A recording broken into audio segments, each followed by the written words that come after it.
Is religion a legitimate authority? Does it ever justify violence? Does anything? These are a few questions I'm hoping to answer for myself based on personal interpretations of arguments from well-known scholars and philosophers. I'll be focusing in on Africana philosophy and Black theology as opposed to mainstream white theologies or philosophies. Using these specific perspectives and narratives will inform my understanding of these topics on a bit of a more nuanced level. To start, what is a legitimate authority? How do we define this concept? Should religion be considered such an authority? This is already a tough place to start. Legitimate authority has been debated in political and philosophical circles since those fields of thought have existed. A quick Google search yields that legitimate authority is one which is entitled to have its decisions and rules accepted and followed by others. Early 13th century Catholic priest Thomas Aquinas, well known for his mix of philosophy and theology that argued for the validity of the soul and that reasoning could prove God's existence, also made claims about legitimate authority. Aquinas would argue that just wars must meet three main criteria: conducted under the authority of a prince, for a just cause, and with an upright intention. Philosopher and Professor Gregory M. Reichberg dives into these justifications in his article, Legitimate Authority, Aquinas' First Requirement of a Just War, that I will link in my sources. I believe it is essential to think about the factors that Aquinas sets. Under the rule of a prince implies that this authority is enacted under a certain law. Therefore, we must identify what law and whose law that is, and whether that itself is just. Secondly, we must decide what a just cause is. Colonialism was certainly seen as just to the British monarchy, but we surely know now that this was untrue. And finally, we must understand what upright intention is. To use the same example, colonialism and the spread of white Christianity was argued to have the right intention. But whose right are we following here? Who decides what is right and wrong for a world full of cultures? Because of this, I find it hard to say concretely that religion can be considered a legitimate authority. Perhaps it would be if we could agree what religious beliefs and practices truly reflect what we, as a world culture, decide is valued. But we haven't made it anywhere near having any form of world culture, and I'm not sure if that's plausible or even necessary. Moving away from definitions, I want to spend time with Nat Turner's slave narrative. Nat Turner became a preacher, or a prophet, while enslaved in Virginia and is known for organizing and leading a slave revolt in 1831. In said revolt, 55 white people were killed, and after he was caught, Turner was sentenced to death. Turner claimed that he had a vision and had heard voices from God that instructed him to lead this revolt, and confessed that only through divine inspiration he had managed to achieve literacy and his, quote, superior judgment.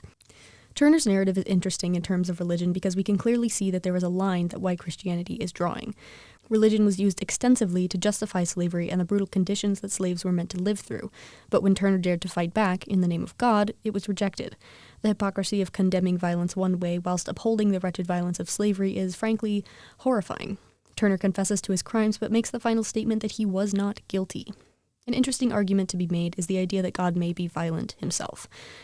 Many stories in Old Testament scripture depict extreme violent acts, and the book of Revelation is a horrifying account of the end times. Could we not argue that God very well would condone violent acts? The hard part for me here is that God himself is not the one committing the violence on earth. Humans are. And we cannot claim to know what God wants. I don't personally subscribe to the idea that God is violent, but it may be something to consider. Moving forward, the same hypocrisy we saw with Turner is seen 130 years later with Reverend Martin Luther King Jr. and the Civil Rights Movement of the 1960s. King was also a trained pastor and expresses clearly that he is disappointed in the white church. In his letter from Birmingham jail, he writes, quote, "I felt that the white ministers, priests, and rabbis of the South would be some of our strongest allies. Instead, some few have been outright opponents, refusing to understand the freedom movement and misrepresenting its leaders.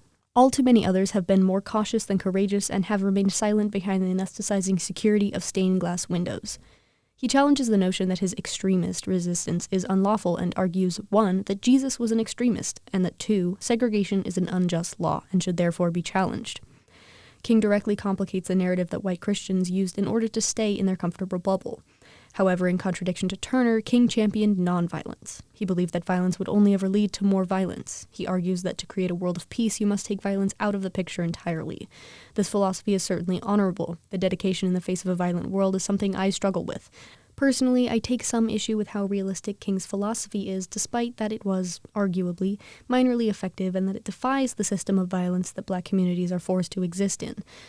I want to believe that nonviolence is the route to solve global displays of inhumanity, but I can't quite fully commit. And I think this leads into Fanon and the philosophy of humanity and violence.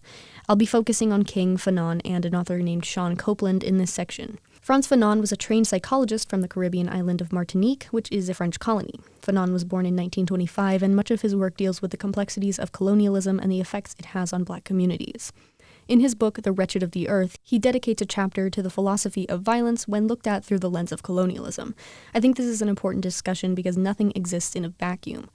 Fanon argues that colonialism is a violent system. It creates a split in humanity, the colonized and the colonizers. Because of this, he says that resistance needs to play by the rules set. Colonialism is violent, so decolonialism must be violent in response. He claims that essentially everything in the modern day is created through systems of oppression and exploitation. In a similar vein as King, he says that violence only breeds violence, but Fanon believes that violence is a necessary factor of decolonialism. And who am I to say he's wrong? He says that, quote, pacifists and legalists, they are in fact partisans of order, the new order. But to the colonialist bourgeoisie, they put bluntly enough the demand which to them is the main one, give us more power. On the specific question of violence, the elite are ambiguous. He argues that pacifism may stem from the colonizers' lack of understanding of violence. When I first read this, I rejected that idea. I was defensive. But after reflection, I know why. I have never and will never face the violence that intertwines itself with being Black. I cannot know this violence as intimately. But that doesn't mean I cannot see it, recognize it, and work against it. Fanon's argument appeals to the reality that I see in today's world, and it compels me to agree with him. Both Fanon and King address the basic fundamentals of what a culture values. King says in his book, Where Do We Go From Here, that, quote, it cannot be forgotten that the Western powers were but yesterday the colonial masters. The House of the West is far from in order, and its hands are far from clean. This reflects clearly that King began to expand his philosophies later in life to address colonial issues on a greater scale. And Fanon dedicates a chapter in his book to what he calls national culture. He argues that, quote, colonialism is not satisfied merely with holding a people in its grip and emptying the native's brain of all form and content. By a kind of perverted logic, it turns to the past of the oppressed people and distorts, disfigures, and destroys it. This work of devaluing pre-colonial history takes on a dialectical significance today. Fanon argues that colonialism strips colonized people of their humanity and their history of culture. He explains that, quote, a national culture is the whole body of efforts made by a people in the sphere of thought to describe, justify, and praise the action through which that people has created itself and keeps itself in existence. For Fanon, recreating or finding this culture may very well need to come from a violent means that destroys the culture we understand to be normal in today's world. And I have to say I agree. When I look at the state of the world around me so many years after scholarship like Fanon's, I find it hard to see that much has changed. The United States does not value humanity, despite how much it claims to, and those roots run deep. Now, I'll pivot briefly to my final author, Mary Shawn Copeland, to touch on a little bit of a take-in theology that I can really appreciate. Copeland is a womanist theologian and philosopher. Her book, Enfleshing Freedom, walks readers through the intersectionalities of race, gender, and sexuality as applied to Black women's bodies, and argues that a new anthropological question must be asked in order to account for these bodies within the question of what it means to be human.